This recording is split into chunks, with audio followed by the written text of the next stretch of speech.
المال علی حبہ، اور اس نے دیا اپنا مال اس کی محبت کے علی الرغم، اس کے باوجود کہ وہ اسے بہت محبوب ہے پھر بھی وہ مال دے رہا ہے۔ کن کن کو؟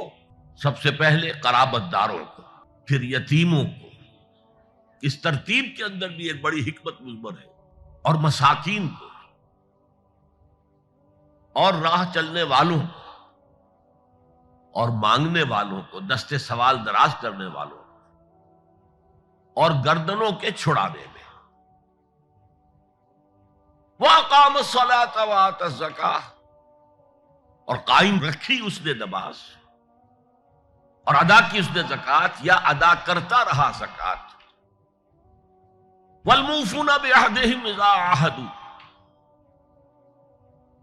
اور وہ کہ جو پورا کرنے والے ہیں اپنے عہد کے جبکہ وہ باہم کوئی معاہدہ کر لیں۔ وَالصَّابِرِينَ، یہاں صابرون نہیں ہے، وَالصَّابِرُونَ فِي الْبَأْسَاءِ، یہ ہو سکتا تھا سمپل، صابرین یہ حالت نسبی میں کیوں آیا؟ اور خاص طور پر اخص بالذکر الصابرین، میں خاص طور پر ذکر کرنا چاہتا ہوں، یہ گویا کہ الفاظ اس میں صرف اس حالت ضمہ میں یا حالت فتح کے اندر ہونے کا نصب یا اس سے فرق واقع ہو گیا کہ یہاں کچھ الفاظ لازماً محذوف ہیں۔ یہ مفعول کی حالت میں کیوں آیا، فاعل کی حالت میں کیوں نہیں آیا؟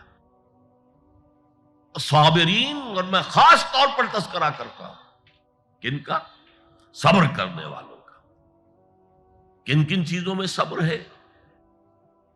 فقر و فاقہ، البأساء والضراء، اور دکھ میں، تکلیف میں، زخم کی ٹیسیں اٹھ رہی ہیں یا کسی اور نوع کی تکلیف محسوس ہو رہی ہے۔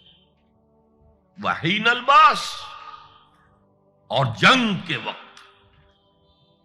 اس میں جو ترجمہ آپ نے سنا ہے حق و باطل کے درمیان جنگ، یہ درست اضافہ ہے، یعنی جنگ سے مراد عام جنگ نہیں ہے، یہ میں وضاحت سے بعد میں عرض کروں گا۔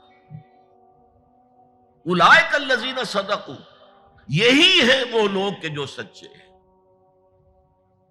واولئک ھم المتقون، اور یہی ہیں وہ لوگ کہ جو متقی ہیں، خدا ترس۔